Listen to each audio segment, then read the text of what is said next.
Maganda po ang progress natin sa Book of Proverbs. Tayo po ay nasa Proverbs 6 na, marami pa. Kaya tayo ay patuloy na maglaan ng oras na ito po ay ating makumpleto at marinig natin lagi, walang iba kundi ang Ebanghelyo ng biyaya ng Diyos sa pamamagitan ng ating Panginoong Kristo. So again,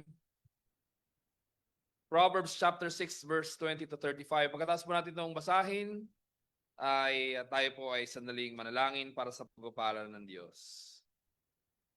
Proverbs chapter 6 verses 20 to 35. Hear the word of the Lord. My son, keep your father's commandment and forsake not your mother's teaching. Bind them on your heart always, tie them around your neck. When you walk, they will lead you. When you lie down, they will watch over you. And when you awake, they will talk with you. For the commandment is a lamp and the teaching a light, and the reproofs of discipline are the way of life. To preserve you from the evil woman, from the smooth tongue of the adulteress. Do not desire her beauty in your heart, and do not let her capture you with her eyelashes. For the price of a prostitute is only a loaf of bread, but a married woman hunts down a precious life. Can a man carry fire next to his chest and his clothes not be burned? Or can one walk on hot coals and his feet not be scorched? So is he who goes into his neighbor's wife. None who touches her will go unpunished. People do not despise a thief if he steals to satisfy his appetite when he is hungry. But if he is caught, he will pay sevenfold. He will give all the goods of his house. He who commits adultery lacks sense. He who does it destroys himself. He will get wounds and dishonor, and his disgrace will not be wiped away. For jealousy makes a man furious, and he will not spare when he takes revenge. And lastly, verse 35. He will accept no compensation. He will refuse it, though you multiply gifts. This is the word of the Lord. Tanggapin natin ang may buong pagpapakumbaba sa harapan ng ating banal at mabuting Diyos. Tayo po ay manalangin. Aming Diyos, maraming salamat po na kami ay muli hindi lamang sama-samang binabasa ang iyong salita, hindi amin ding tatanggapin ang kapahayagan nito. May pahayag sa amin ang iyong banal na kautusan, ang aming tanging pag-asa, ang Ebanghelyo ni Kristo Jesus, at ang iyong kaloob sa pamamagitan ng banal na Espiritu, kung paano kami makasusunod sa iyo ng may buong pasasalamat dahil sa biyayang hatid ni Kristo Jesus para sa aming kaligtasan upang kami tanggapin bilang iyong mga anak alang-alang sa kanyang isinakatuparan sa krus ng Kalbaryo. Panginoon, gawin niyo po kami. Lalo po sa oras na ito kung saan ay umuulan, nawa ay sa halip na madagdagan niya aming distractions ay lalo pa nga kami makatuon sa pagpapahayag ng salita ng Diyos, yung salita o aming banal na Diyos, at mapaliwanag sa aming mga puso't isipan ang kagandahan ng aming Panginoon sa Kristo. Lahat po ito ay aming pinagkakatiwala at dinadalangin sa iyo, aming Diyos, sa ngalan ng aming Panginoon sa Kristo. Amen. Ang title po nating sermon ngayong hapon sa Proverbs 6, 20 to 35, Upon thine heart, about thy neck. Upon thy heart, about thy neck. And without further ado, let me bring to you what we may glean from the very word of God that shall be proclaimed to us. Not because we are fabricating our own way of righteousness, but that our hearts and our minds are made captive of the word of God, of the gospel of God's grace in Jesus Christ. It is my prayer unto God that each one of us will receive this clear message from the Lord through Proverbs 6, verses 20 to 35. The only way for us to be protected or preserved from the foolishly futile and fittingly fatal sin of adultery is the wisdom of the gospel of Christ Jesus, our Savior Lord, that orients or directs our hearts and minds back to God, the rightful object of our ultimate affection and allegiance. Again, the only way for us to be protected or preserved from the foolishly futile and fittingly fatal sin of adultery is the wisdom of the gospel of Christ Jesus, our Savior Lord, that orients or directs our hearts and our minds back to God, the rightful object of our ultimate affection and allegiance. Sa Tagalog, mga kapatid, ang tanging paraan para tayo maprotektahan, mailayo sa walang katumbas na kahangalan ng kawalang saysay at tunay na kamamatay na kasalanan ng pangangalunya ay yung karunungan ng Ebanghelyo ni Kristo Jesus na siyang ating Panginoon tagapagligtas. Bakit? Sa pamamagitan ng Ebanghelyo ni Kristo Jesus, itinutuon o ibinabalik muli ang ating puso't isipan sa Diyos na siyang karapat-dapat na paglagakan natin ng ating buong pag-ibig at katapatan. Pagdating sa usapin ng adultery, ang unang agad nating binabalikan ay bumalik sa covenant of works. I will try to do this, that, these things, those things, and I think I can survive. Or no, kaya ko to, basta gawin ko lang to. Mali. Hindi yun ang tanging kaparaanan. Ang kaparaanan ay tayo ay magpasakop sa karunungan ng Diyos. At yun walang iba kundi si Kristo Jesus na siyang naghahatid sa atin ng mabuting balita ng kaligtasan ayon sa biyaya ng Diyos. Nang sa gayon, ayun, mapaalalahanan tayo. Ang tunay na solusyon dito, ang Diyos lamang, yung nararapat na paglagakan natin ng ating kataas-taasang pag-ibig at katapatan. Nang sa gayon tayo maging tapat din sa ating sarili, sa ating kapwa, sa asawang pinaglob ng Diyos sa atin, at maging sa ating paghahanda sa pagkatagpo ng tao na yun na itatalaga ng Panginoon para sa iyo. Kaya sa hapong ito, mula sa verses 20 to 35 ng chapter 6, ma-observe natin na ito ay pag-uulit lamang din ng mga nauna nating napakinggan na tinuturo nung sumulat ng Proverbs ayon sa Banal na Espiritu. Kaya it is our pleasure and privilege na tingnan natin, no? Una, sa verses 20 to 23, ample wisdom, sapat. Yung karunungang hatid ng Diyos, ample wisdom, verses 20 to 23. Second, sa verses 24 to 29, maliwanag na binibigay sa atin dito yung acute warnings. Hindi cute ha, acute. Acute warnings, ibig sabihin, labis o talaga namang mabigat na babala. Second, acute warnings, verses 24 to 29. And third and last, so verses 30 to 35.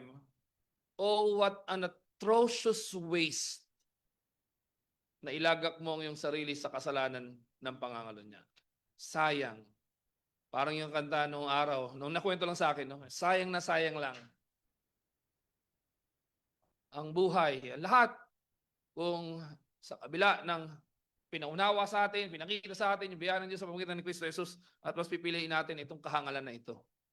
Simulan natin, expound yung unang bahagi, mga kapatid. First point, ample wisdom. What do I mean by that? Ample, abundant.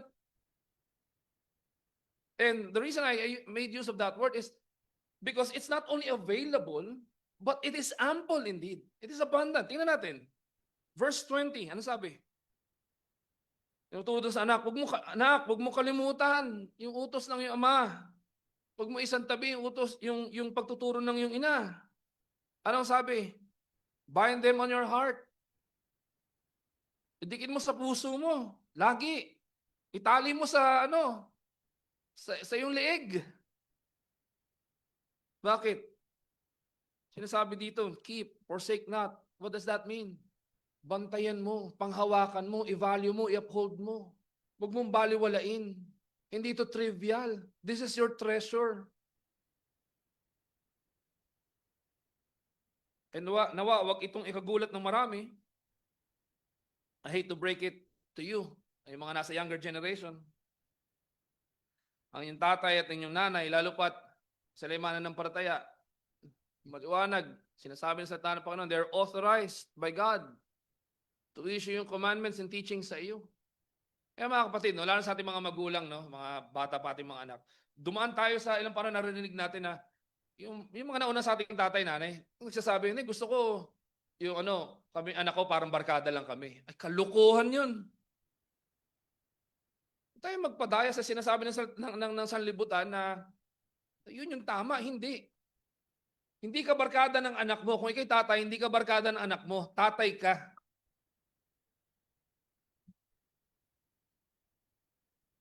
Kung nanay ka, hindi ka bestie or BFF ng daughter mo. Hindi. Ikaw ang nanay. And hopefully, by God's grace, maunawaan, no, ang obligasyon mo ay itinalaga ka diyang authority representing the authority of God over you and over the children whom the Lord has entrusted to you. Sa mga nananalangin, mga balak mag-asawa, o kaya na may mga asawa na nanalangin na magkakaroon ng anak, hinihintay yung paglaki ng inyong mga magulang, ng inyong mga anak. Sorry, mga kapatid. No, gusto ko parang magkaibigan lang kami ng anak ko. Wala yung patutunguhan. Disaster. Destruction ang abutin. Bakit? Kasi tayo mga magulang, we have the authority and the obligation to set yung proper parameters sa buhay ng ating mga anak na itinalaga ng Diyos sa atin. Saan? Sa aral ng Diyos, sa katuruan ng Diyos, sa kalooban ng Diyos.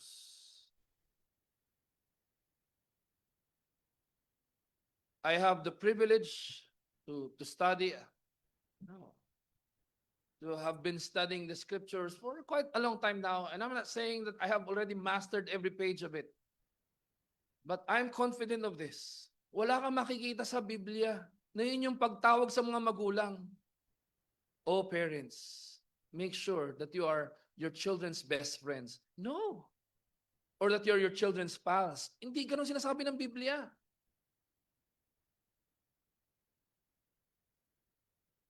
No, sa isang banda, maraming mga anak nagre-rebelde dahil ina-exasperate sila dahil sa abuse naman ng authority. Marami din naman na hindi na kailangan magrebelde kasi wala namang authority tinatalaga over them. Diba? Hindi pwedeng either or.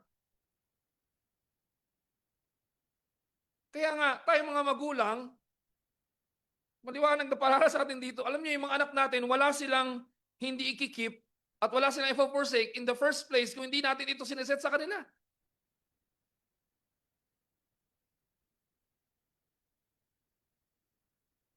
My son, keep your father's commandment and forsake not your mother's teaching. Let me just be very clear. Hindi ibig sabihin lahat ng sinabi ng tatay o nanay equals doon sa mosaic law or hindi.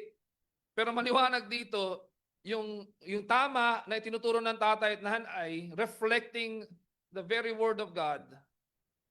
Nandun yung clear na admonition. Mga anak,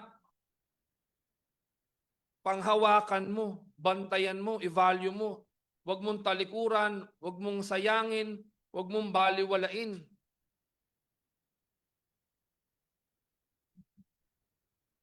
Yan sa verse 21. Ang sabing, bind them on your heart, always tie them around your neck. Ano ibig sabihin nun?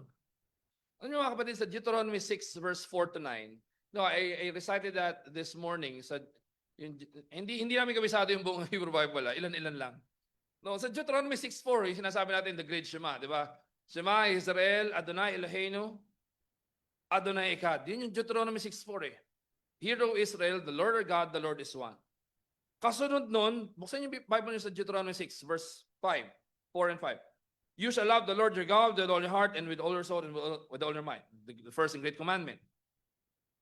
At ang utos doon ng Diyos sa pamamagitan ni Moses, yung mga salita na yun ng Diyos, iisa ang Diyos, siya ang ating Diyos. Dapat nating mahalin ng Diyos na ating buong buhay.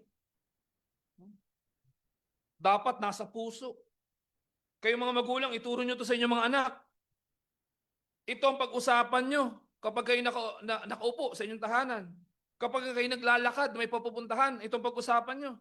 At pagka kayo hihiga, at kung kayo tatayo, of course, hindi naman ito ibig sabihin na, kunyari, may titingnan ka lang sa Facebook notification mo, huwag yan anak.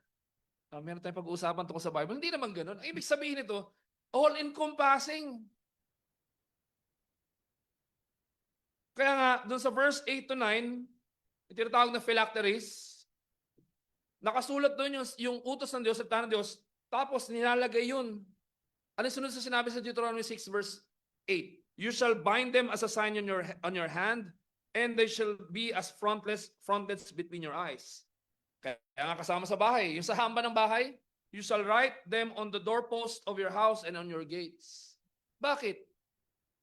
Signifying na ang the word of God, yun yung nangunguna sa tahanang ito, sa city na ito, sa aking gagawin at sa aking titingnan, it is the word of God. Pero, kumuha na kayo ng ilang milyong post-it notes, isulat niyo yung salita ng Diyos, ilagay niyo sa lahat ng ganyan, baliwala yun if it is not in the heart. Kaya yung sinasabi ditong bind them. Bind them on your heart always. Ibig sabihin, yung ating binabasa, yung ating nire-recite, yung ating kinakabisado.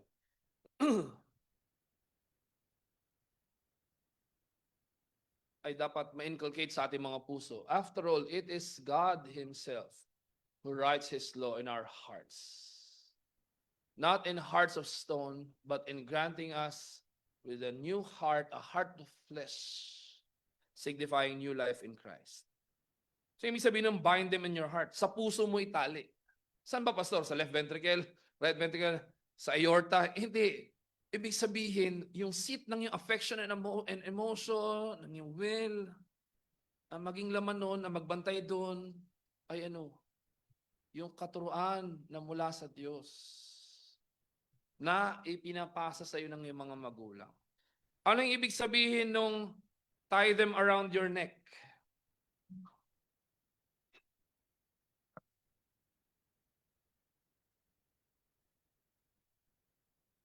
For the commandments and the teachings to be tied around or about thy neck.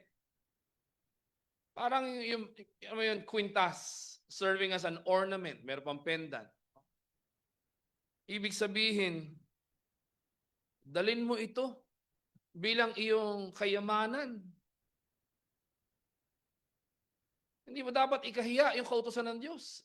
Ito yung pagmalaki sa tamang kaparaanan. Bakit? Ito yung pinagkaloob ng Diyos sa iyo. Dahil sa kanyang biyaya, setting you apart from the world, having you reckoned as one of His dearly beloved children. And isa pa dun sa makikita natin dito, bakit tie around your neck? Ibig sabihin, sa ating throat, sa ating leeg,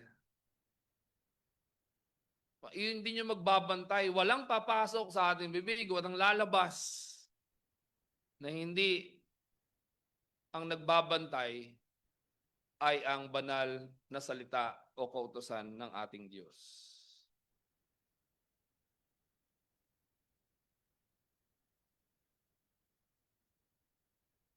Sabi dito, keep your father's commandments, forsake not your mother's teaching. Nakadikit sa puso mo, nakatali sa leeg mo. Bakit? Verse 22. Bakit? Ano sabi? Sabi dito, when you walk. Hindi ba? When you walk, they will lead you. When you lie down, they will watch over you. And when you awake, they will talk with you. Doon muna tayo sa bahagi na yun, sa verse 22. Dito makikita natin yung wisdom as personified.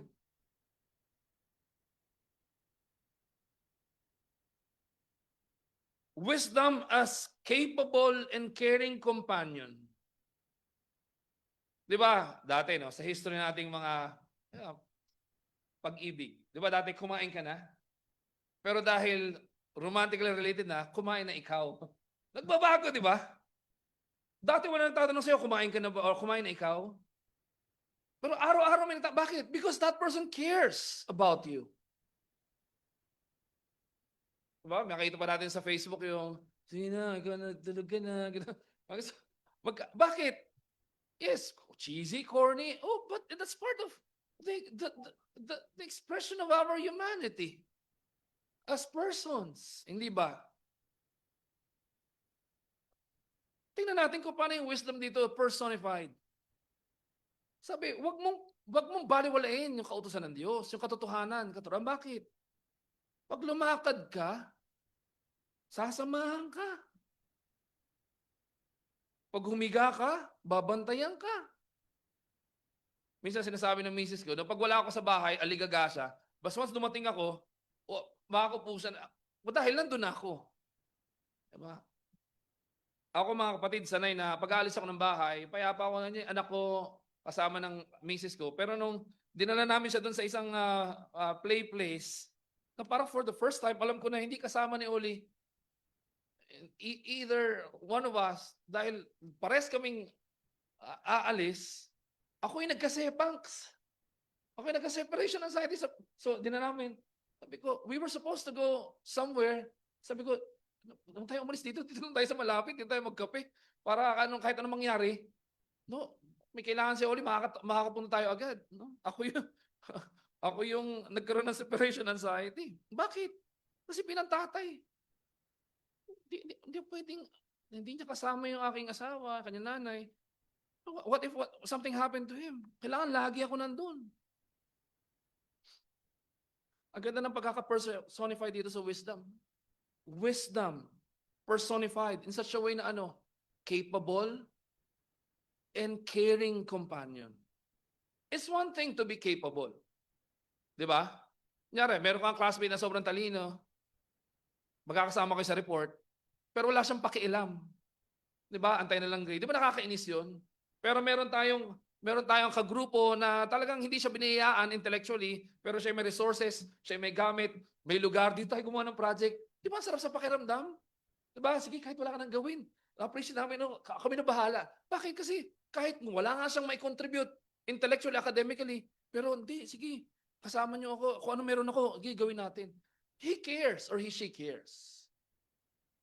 Pero yung wisdom na mula sa Diyos, hindi lang siya capable, but also caring as it is personified here. Di ba? Pag naglakad ka, gagabayan ka. Pag ikay matutulog, babantayan ka. Pag ikaw naman gising, kausap mo.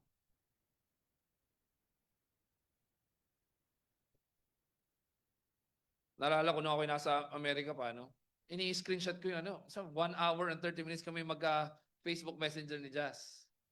No? Pero dahil puno na yung iCloud, sige, delete natin ito. Ganung bagay. Bakit? Kasi that's the intense preoccupation of your mind because you care for that person. Or you're being cared for by that person.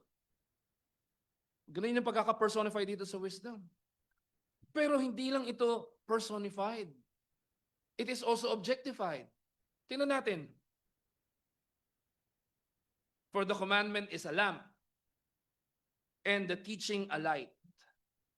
The reproofs of discipline are the way of life. So kanina I mentioned wisdom as personified. Here we see wisdom being objectified. Kaya hindi lamang nakikita natin ng wisdom as capable and caring companion, but as well as indispensable, sabi mahalaga, and immediate instrument.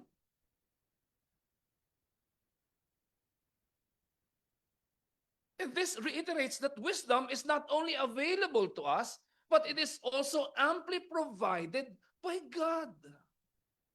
Kaya niya admonition, wag mong baliwalain. Wag mong isantabi. Bakit? Kasi yung kailangan mo, para saan? Yan yung tunay na buhay.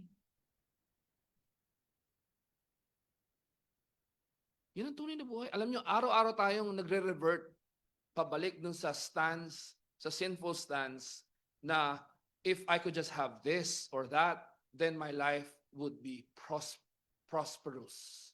I would be okay. I would be satisfied. Only to find ourselves being frustrated over and over again. Pero ang tunay daan sa prosperity, ang tunay daan sa stability, yung wisdom. And that wisdom is not just available, but it is also ample and abundant for us. Bakit? Ample wisdom is for abundant life. That is life that is prosperous for God, with God, and because of God.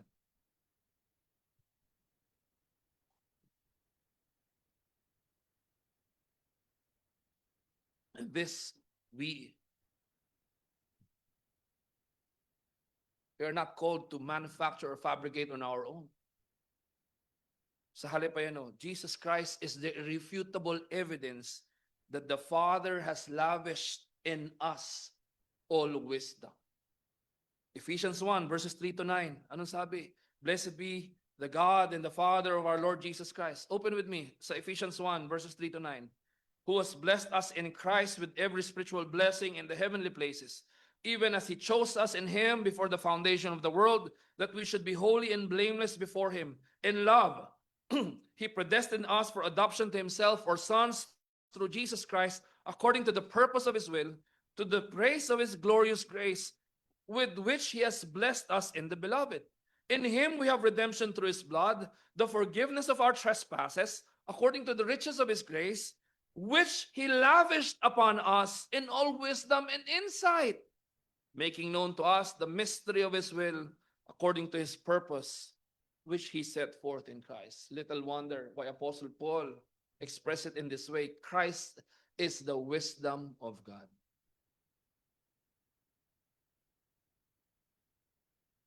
And paano ba pinagkaloob ng Diyos Ama sa atin? Ang Diyos, nak, ipinagkait ba sa atin? Tiningi-tingi ba sa atin? Binarat ba tayo ng Diyos? Hindi. Sabi nga na iba, yung which He lavished upon us ay labis-labis. Ano ko, hindi yun yung direct translation, but it helps for us to remember. Alam mo yung madalas natin binabalikan na ito, no? When we are led to that particular situation where we have to decide, and then we are, having a hard time dealing with it, lagi natin ginagawa, inaakusahan natin ng Diyos na madamot siya sa atin sa pagkakulob ng wisdom. But nothing can be farther from the truth. Hindi yun. Hindi madamot ang Diyos sa atin. Kaya nga sa James 1, di ba? If any of you lack wisdom, you should ask from God who gives generously to those who ask of Him. Dito kung paano ina-employ ni Solomon yung pagde-describe sa wisdom na ito na dapat hindi natin baliwalain, kundi makipapakita natin na ito yung kailangan natin, pinapahalaga natin by keeping the commandments and forsaking not the teachings. God has blessed us not just with enough, but even more than our hearts would actually and our minds could contain. Bakit? Let's move to our second point. Verses 24 to 29. Yung acute warnings. Para saan daw ito? Yung specific na aspect dito na binabanggit sa atin ay itong kasalanan ng pangangalon niya, which is adultery. Para saan daw yung wisdom na ito? To preserve you from the evil woman, from the smooth tongue of the adulteress.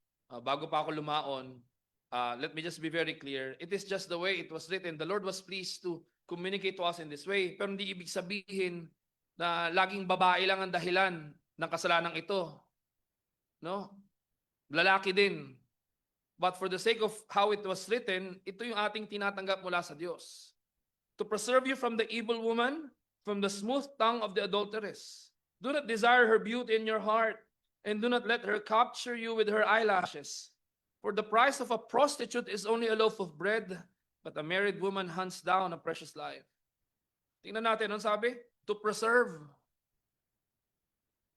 Ano ibig sabihin ng to preserve? To save you from certain death that adultery brings. I don't know if it was Thomas Watson, yung, di ba, ang ginagawa natin, pinagpapalit natin No? Yung droplet, ay pinagpapalit natin yung ocean of grace sa droplet ng pleasure sa kasalanan. I don't know if I remember it correctly. Hindi natin nakikita yung katiting na pleasure na pwede nating matamo. Dahil sa ating sinasabing yun yung ating kagustuhan. Actually, kamatayan ang dulot nito. Kapahamakan. Kaya sinasabing to preserve you, that means to save you from certain death that adultery brings. Certain demise, certain destruction na dulot ng pangangalo niya.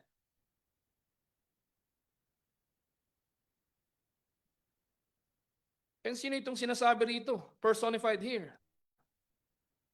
Yung adulteress. Ano sabi?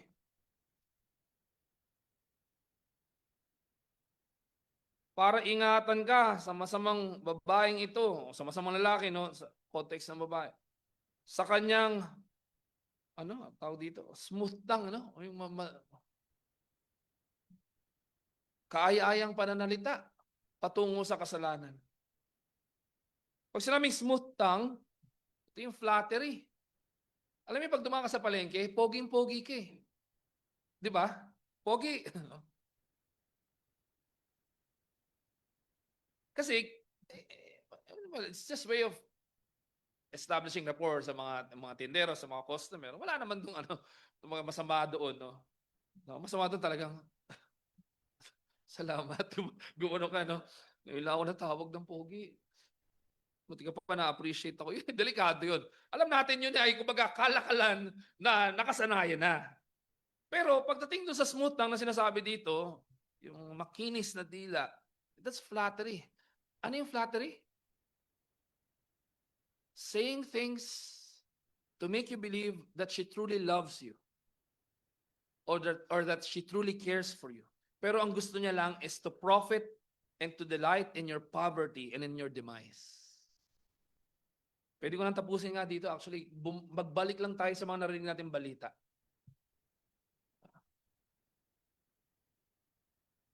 Meron nga isang pastor, ba'y nahuli ng FBI? Bakit? Sa entrapment na soliciting prostitution.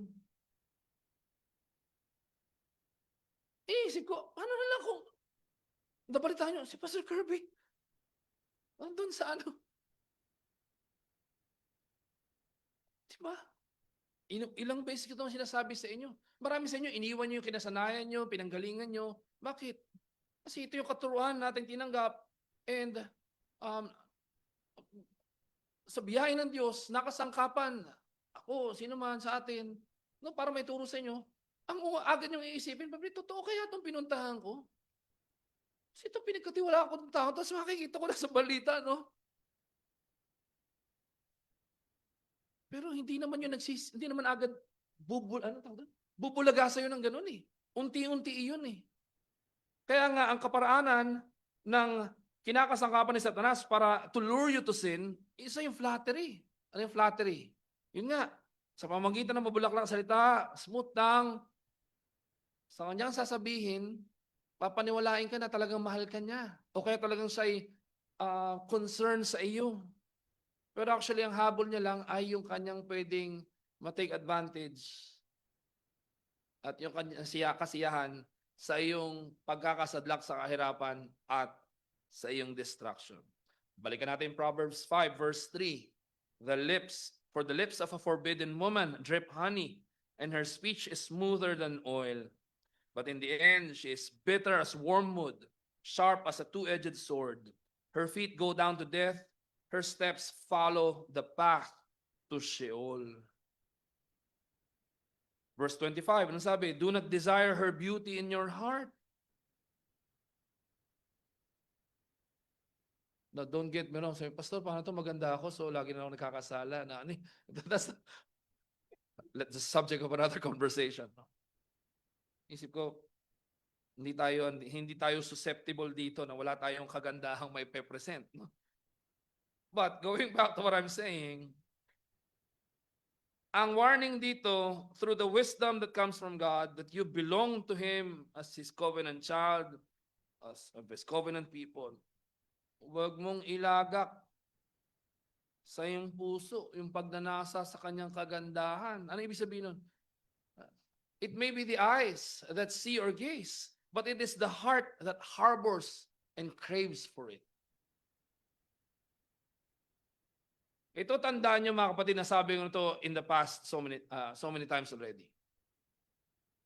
When finally you have your boyfriend or girlfriend and your spouse. Dati nung wala kahit kasalanan wala siya. No? Pero ito sa mga pandarayan ni Satanas. Kapag ikaw ay meron na kang kasintahan, may asawa ka na, laging merong mas maganda dun. Laging merong mas mabait dun sa kung meron ka. Mas maunawa, lahat. Lahat na, makikita mo.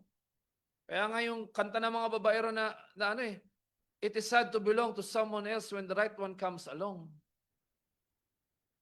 Di ba? Kaya yung mga term na along came this, ito sinasabi sa inyo, kami 6 na taon ng kasal, hindi ibig sabihin, 6 na taon, immune na kayo sa ganyan. Ay, naku. Mas lalo si Satanas, talagang overtime sa mga ganitong bagay. Bakit? Kasi mas malaki yung what's at stake.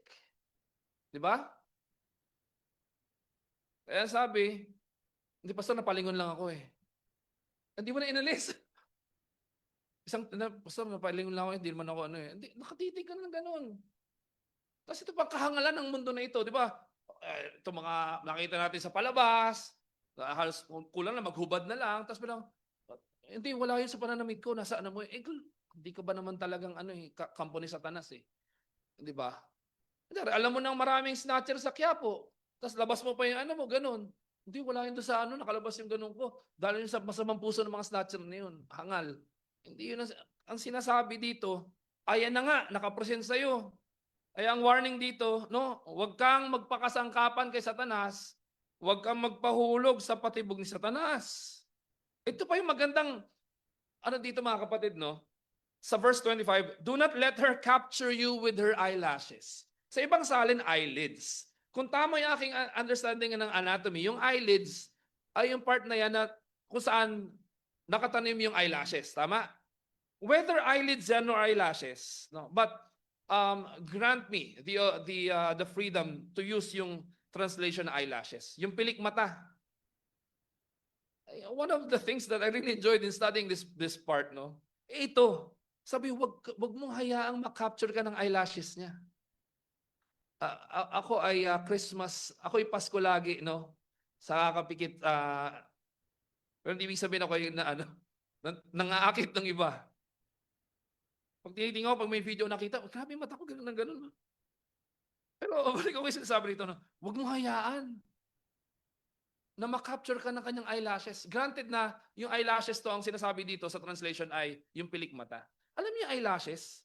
Kahit kumuha ka niyan, kuha kayo, di ba may ganyan, pag nalaglag daw, tapos mag-wish ka, sabi mo, bata ka, pag natamang nasa taas, nasabi mong taas, matutupad.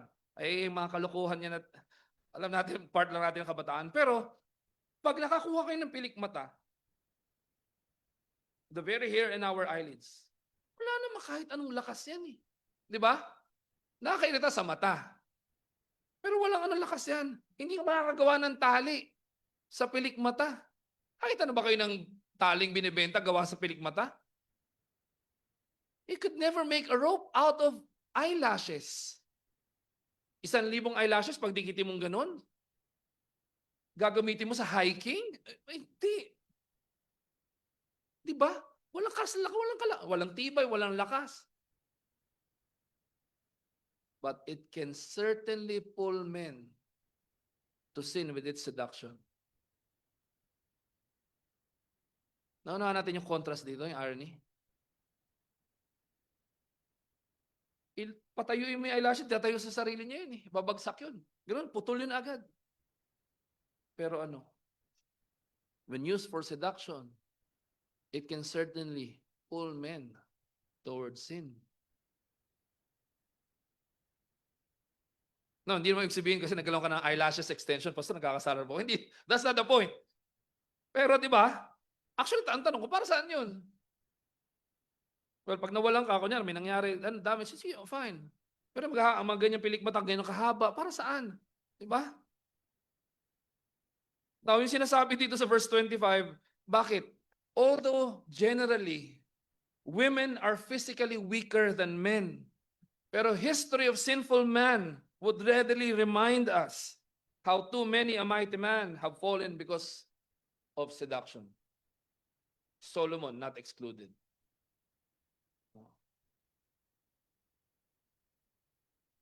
Tapos ito pa, yun yung warning eh.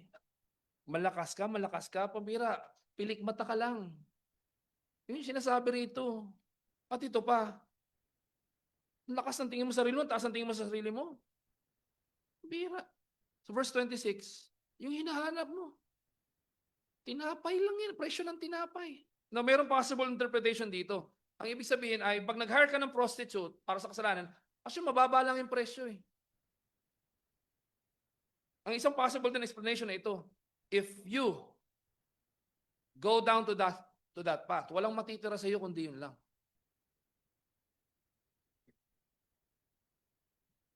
Kaya acute yung warning. Bakit? Tingnan nyo. A married woman hunts down a precious life. Alam niyo mga kapatid, itong Proverbs isa sa pinakamahirap na aralin sa Hebrew language. Kaya kung mapapansin nyo, hindi ko na bakit ganun ginawa namin dito. Nagpunta tayo sa Genesis at Proverbs. Na hirap kami. No. Dito sa yung a married woman hunts down a precious life, sa iba't ibang translation, magkakaiba yan eh. Pwedeng a man's wife, or yung adulteress, or another man's wife. And it can also mean na yung adulteress ay praying for the man's life. Ibig sabihin, yung adulteress, yung masamang babae, ang habol lang niyan talaga ay yung kunin yung buhay mo. Pero pwede ding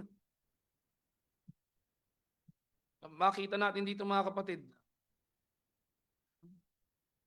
na isang bahagi ay kunyari kayo may asawa na, no?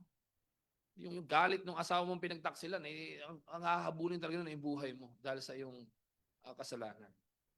Pero ang isa dito dapat din natin ma-miss, yung adjective na ginamit, precious life. Precious yung buhay. Lalo pat kung ikaw nagsasabing mananampalataya. That precious life is jeopardized, led to destruction because of adultery. Kaya sa verse 27, pagpapatuloy ito, no?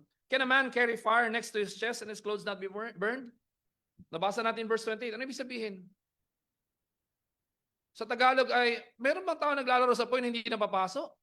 Kaya nga meron kantang, di ba't ako'y tao lang na nadadarang at natutukso rin.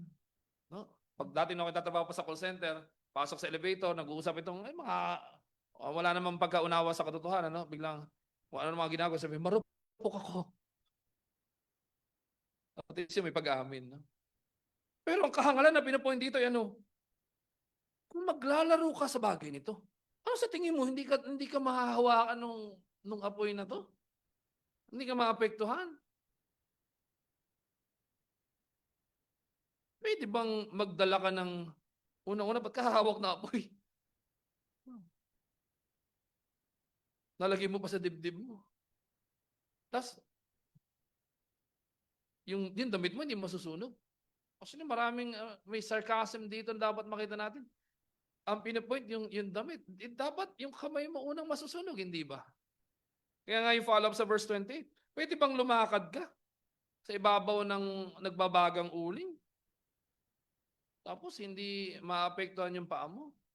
Of course, resounding no to both questions. Hindi ba? Kaya doon sa verse 29, so is he who goes into his neighbor's wife, none who touches her will go unpunished. Explain pa natin ito even more. Pero, tingnan nyo. The answer to both questions is a resounding no. No. Hindi ka may immune dito. Hindi ka hindi maapektuhan. Hindi ka hindi mapapahamak. Kaso, sin makes one oblivious to the obvious. Hindi ba? Ulitin ko. Sin makes one oblivious to the obvious. Sin makes us blind to the basic. And sin makes us contemptibly stupid to the common sense. Meaning the adulterer will be burned. Sabi ni Matthew Henry, the fire of lust kindles the fire of hell. Kaya nga, sa buong salita ng Diyos, no? Yahweh our God has repeatedly warned and rebuked Israel of her infidelity against her covenant Lord. On the eve of Israel's marriage to Yahweh, anong ginawa ng Israel? She whored herself after foreign god, Baal, and ascribed to him that which must be ascribed to God alone, who brought them out of Egypt.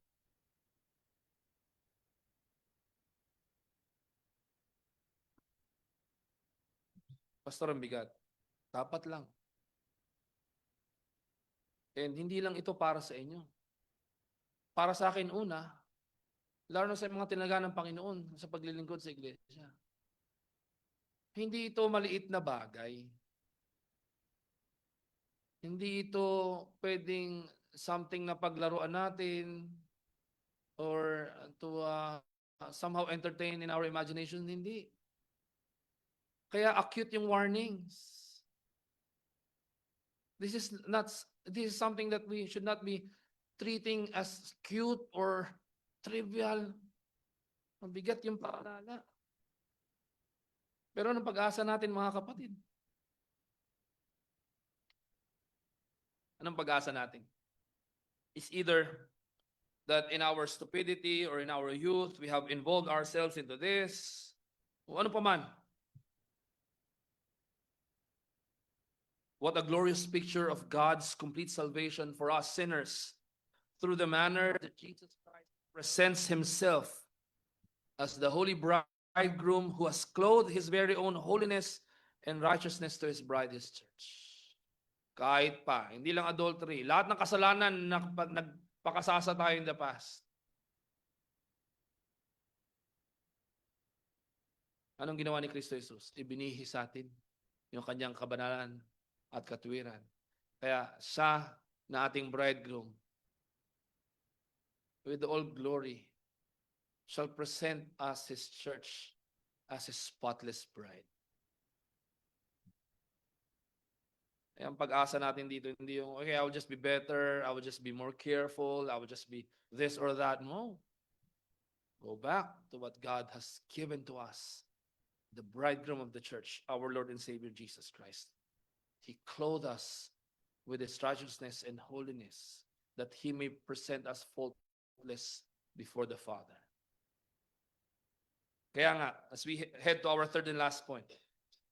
Una, ample yung wisdom, abundant, more than enough. Kaya nga dapat lang nating iwasan yung kapalaluan na ito ay sa walang bahala. Dapat ito'y bumalot sa ating buhay, pahalagahan natin, at kalakip nito yung acute warnings laban sa kapalaluan ng adultery. Sa pagpapatuloy nito hanggang verse 30 to 35, binabalikan sa atin dito yung atrocious waste. Karimari-marim na pagkasayang. Bakit? Anong meron? Foolish trade-off. Kasi sa adultery, you sell out your very self. Tingnan nyo sa verse 30. People do not despise a thief if he steals to satisfy his appetite when he is hungry. But if he is caught, he will pay sevenfold. He will give all the goods of his house. Hindi ibig sabihin na okay lang yung pangnanakaw. Hindi in-encourage ito yung magnakaw. But common sense dictates na yung taong nagnakaw, dahil wala nga siyang makain, kahit papaano, no, pag siya'y nahuli, may kaparusahan, mayroong restitution. May restitution. Hindi ba?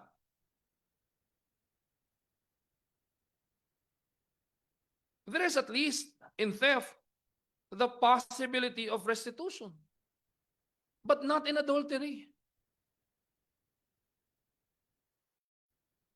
Wala.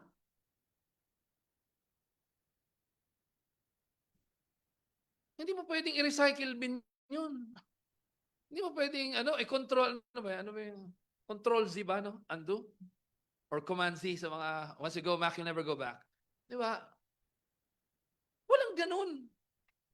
Parang may sasang palabas, sabi, hindi ko sinasadya. Bakit hindi mo sinasadya? Ano yun, nalaglag sa'yo? Walang ganun mangyayari. Kaya at least, we're not saying na okay yung pagnanakaw. Ang sinasabi dito, yung common understanding na generally, di ba? Kung yung isang tao ay dahil sa gutom ay nagnakaw, may restitution siyang pwedeng gawin eh. Pero sa adultery, wala. Wala. Kaya nga sa verse 32 nung sabi, yung nangangalon niya, hangal. Bakit? He who does it destroys himself. Diba? Kaya nakalagay sa 1 Corinthians, no? Yung sin na mga ganito, ay may mga kasalanan na labas sa atin, laban sa kapwa. Pero pag sa ganito, mangmang na mangmang talaga, bakit ginagawa mo ito para sa iyong sarili? Ito pa, verse 33, he will get wounds in dishonor, and his disgrace will not be wiped away. Huwag na tayong lumayo. Diba? Kalunos-lunos si ating mga naririnig. Yung ilan sa mga kinikilala, tinitangala ng marami, no, na nag-benefit, hindi man tayo lahat, siguro ilan sa atin, sa pagtuturo, ministeryo ng mga to, only to find out na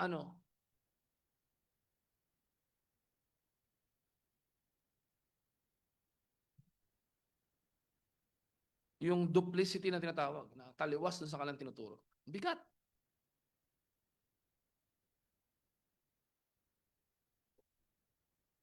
And walang katapusan yun. Ito ni-imagine ko, no, God forbid, no. Ganito, no. Kahit saan ako pumunta, tatanungin, ano nga, tatanungin ganun eh. Diba kahit saan ka pumunta, kahit sa Timbuktu or Antarctica ka, may kakilala sa'yo at alam mo nangyari, tatanungin ka, nangyari, ganyan. Diba? Walang katapusan yan. Yung sinasabi sa verse 33. Pero hindi lang yun ang problema eh. Verse 34, for jealousy makes a man furious, and he will not spare when he takes revenge. He will accept no compensation. He will refuse though you multiply gifts. Hindi na siya may babalik. Siya may babalik. And you will be consumed by the anger of the one whom you have offended because of this. Kaya anong sayang? Sayang yung wisdom.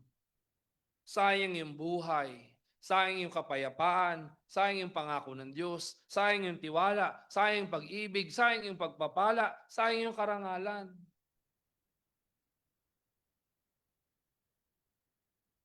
Atrociously wasted because of what? For that moment of pleasure that we think adultery will provide for us.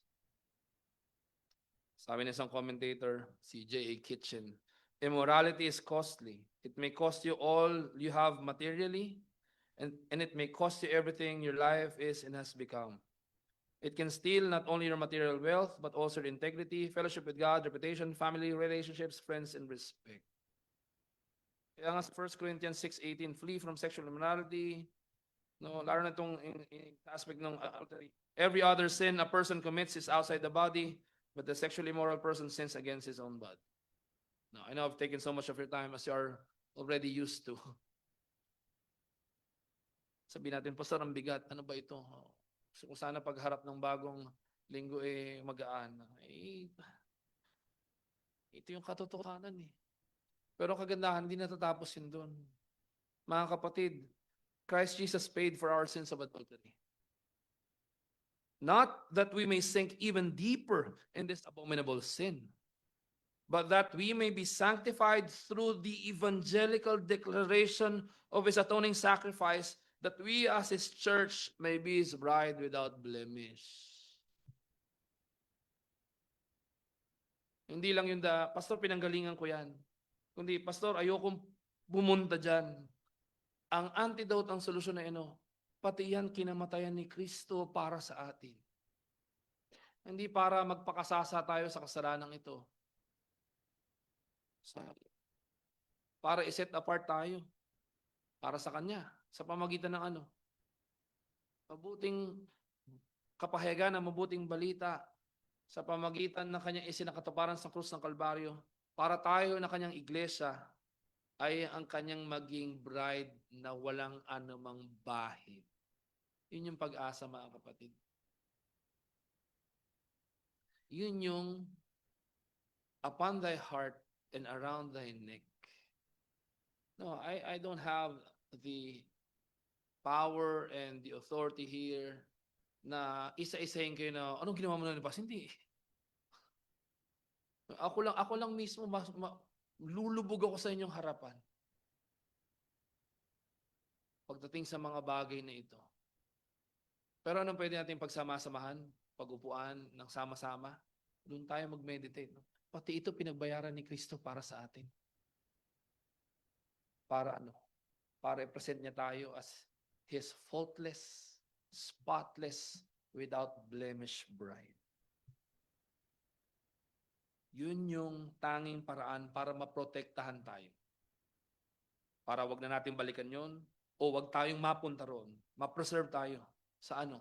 Sa walang saysay na kahangalan at sa tunay na nakamamatay na kasalanan ng pangangalan niya. Ang tanging daan ay ano? Yung karunungan ng Ebanghelyo ni Kristo Jesus na siyang ating Panginoon tagapagligtas. Bakit? Yung pangangalo niya kasi pag-i-imagine na mas masarap yung pag-ibig na yun. Yun yung talagang satisfying sa akin. Yung talagang kailangan ko, yung deserve ko. Antidote doon, yung gospel natin para sa Kristo, ibabalik yung ating isip at puso doon sa tunay na rightful object ng ating ultimate affection and allegiance. At yun ay walang bako ng ating Diyos. In application and conclusion, tayo mga nakatatanda, huwag nating squander yung ating privilege to be God's instrument for the preservation of these younger people whom the Lord has entrusted to us. Huwag nating itong tratuhin na, hindi, okay lang yan. Hindi okay. Araw-araw bombarded ang bawat isa ng pag-lure to adultery. Kaya tayo mga nakatatanda, huwag nating sayangin yung pagkakataon. Tayo unang masumpungan na unang kakamusta sa mga batang ito. Huwag din tayong maging paham. At isipin natin, matanda na ako, been there, done that. Hindi ako kakapektuhan niya. Hindi. Ano sabi ng Biblia? Kasi naman iisip na siya malakas. Diba? Beware or you'll fall. Sa araw-araw, makita natin that we are in this precarious situation. And the only way for us to be preserved is the gospel of the Lord Jesus Christ. Kayo mga kabataan, huwag kayong maging palalo na inyong isasyan or i-reject yung admonition sa inyo ng mga nakatatanda sa inyo. Lalo pat inyong mga nakatatandang kapatid kay Kristo Jesus. Huwag kayong makaramdam na pinakikialaman ako ganito. Hindi. Pagmamahal iyon. Lalo pat sa mga nakatatanda sa inyo na dumanas ng samot-saring kapahamakan dahil sa kapaluluan na ito. Huwag niyong i-underestimate. Huwag niyong i-undervalue. Huwag niyong i-reject. Huwag niyong i-defy. Masumpungan kayo sa kababaang loob at maunawaan nyo na pagpapala sa inyo na yung kahirapan na pinagdaanan ng mga nakatanda sa inyo, hindi nyo kailangan danasin dahil maituturo sa inyo yung tanging daan para kayo ma-preserve. At yun ay walang iba kundi ang Ebanghelyo ni Kristo Jesus. Upon thy heart, around thy neck. Ibig sabihin, pag-ibig ng Diyos ang siyang ma-impress sa ating puso. Pag-ibig ng Diyos sa pamagitan ng Ebanghelyo ni Kristo Jesus, yun yung papasok, lalabas din sa atin. At huwag tayong maging palalo na hayaang tayo mahawa sa karumihan at kadiliman ng makasalanang sanlibutan na ito. Tayo pa manalangin. Aming Diyos, maraming salamat po sa iyong biyaya, hatid ng iyong salita na nakatuon sa Ebanghelyo ng aming Panginoon sa Kristo, sa aming tagapagligtas.